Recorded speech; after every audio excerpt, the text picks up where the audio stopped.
Like what we know about anything that takes place. It starts off small and then it expands, right? If it works, it gets bigger.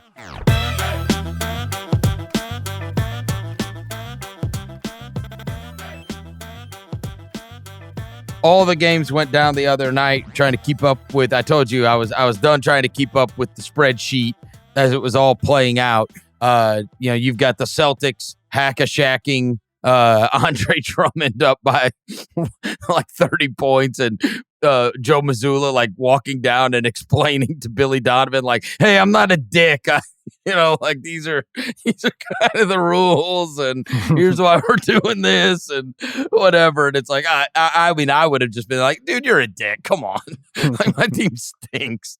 We're getting beat by 1,000. Can you please stop making me watch Andre Drummond shoot free throws? And one of the things I was left with, and again, I'm not smart enough to figure all of this stuff out, and I'm sure there are always logistical challenges, but we've gotten this far, and everybody's excited about the in-season tournament and seeing this all play out is, so many times people, and I've gotten a lot of this because we've got a lot of listeners from overseas as well. And so they hit me with people do this in soccer all the time. Why are you so stupid that you can't figure this out? Blah, blah, blah. Well, and here's what they jarred my memory as to the soccer that I watch the most is the World Cup when it comes around. And the thing I like about the World Cup is they do play in these like pods, right, as it were. And then you've got your pods with the teams and the goal differential does matter in that. But then they're playing a game. So like, let's say United States and Germany are in the same thing, right? And so now, United States and Germany were the two best performing in the pod. And now they play a knockout game in order to get to the next round. And so that's what I want. I want that. I want there to be the two best performing teams in these, and then there be a knockout game. Like those two teams then play against each other. And then so I'm not having to deal with it. Like the point differential gets you to that point, right? We're just like the goal differential gets you to that point in the World Cup.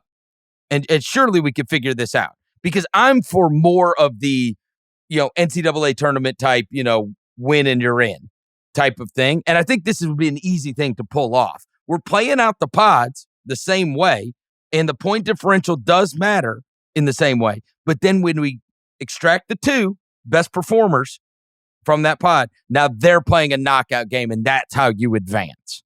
That's the only thing, honestly. Like, that's all I thought about that last night, because I was like, man, this could be better.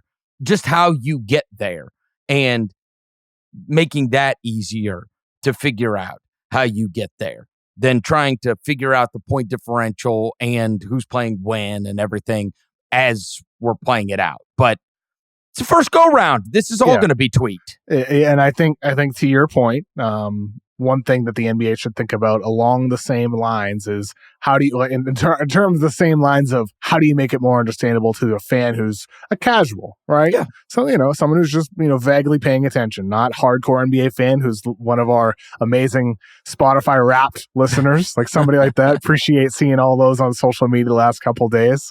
Everybody who's listening to the podcast, thank you.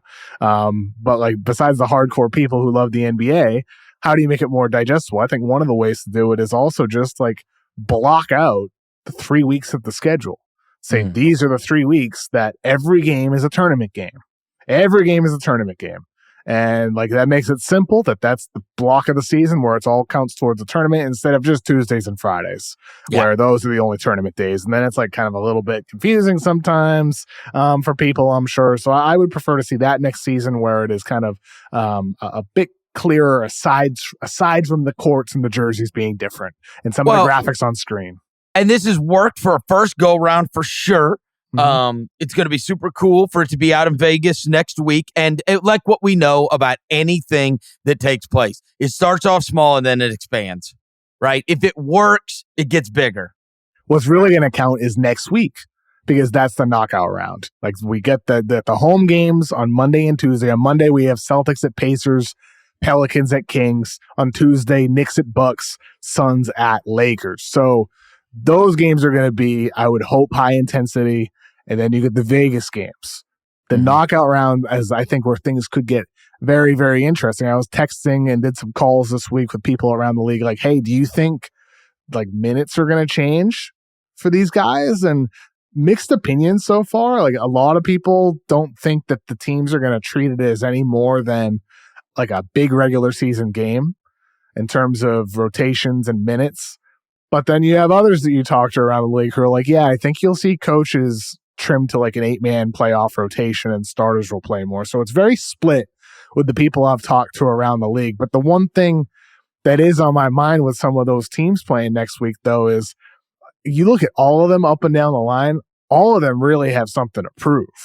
I think a lot of these teams are going to try to prove something. Like if you're the Bucks and Adrian Griffin, you're like, yeah, I'll show you what we can do in these games that matter. If you're like a young team like the Pacers or the Pelicans, you're trying to naturally prove it. LeBron wants to be the first. He wants to add another thing of accolades on top of his long career. He wants to lead the Lakers to the first ever in-season tournament. The Suns, like they're a new team put together. All of these teams up and down the line have something to prove. So I lean towards, I think these teams, coaches and players are going to ramp it up even more next week. And that's where we're really going to find out how special this new wrinkle in the NBA regular season schedule could be with the tournament. I agree with you. They're going to care. One of the things that we wondered going into this and what was how much will the players care about this? And I think we've gotten that answer. They do care. Watch these games. I mean, it is a higher level of intensity. And it has given us something to care about in the fact that you are even talking about matchups that are going to be taking place on December 4th and looking forward to them is something so foreign to us in reference to the last, whatever, this is our 8th season together. Like the last 7 seasons, like it's just like, all right, like let's just we'll do whatever we're going to be talking about for the December 4th game. Here's another regular season game, and then it goes on, and then there's another regular season game, and then there's another. At least there's some juice to this for sure.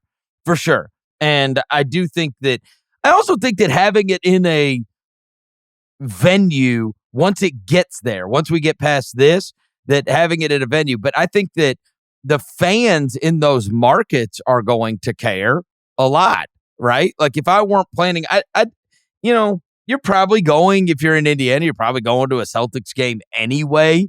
If you're in Sacramento, you're probably going to a Pelicans game anyway, but I would imagine all of these games will be sellouts and on Monday nights. And I don't care what it says in terms of what the statistics say. I've been in an arena that is, quote, sold out, and you look around and there's seats, you know what I mean? Like, because they got so many season ticket holders and whatever else. I bet you're going to see raucous crowds, and I bet you're going to see full stadiums for this, which is going to be also a lot different than Monday nights in December. Those are the games that people, especially with families, take off. They've just gotten through the weekend. They've just started the work week. And then they'll like give their tickets to somebody at work. And if they don't give their tickets to somebody at work, then they just burn them. They just don't even use them. Right. And so it's all way different than it usually is, for sure. It's like on I believe it was Monday night's games, Bill Simmons tweeted out, he like when Jokic had said he was going to be out for the game, he's like, well, I was going to go, but now I'm questionable for tonight's game. Right? Like that's the type of thing that happens during a normal regular season game. If you have season tickets, you're just like, I'll try to give them away. But yeah, Monday night's going to be great. Like I'm looking forward to doing the podcast with you that night. Celtics, Pacers, Kings, Pelicans. Those are going to be 2 really exciting games. I'm fired up.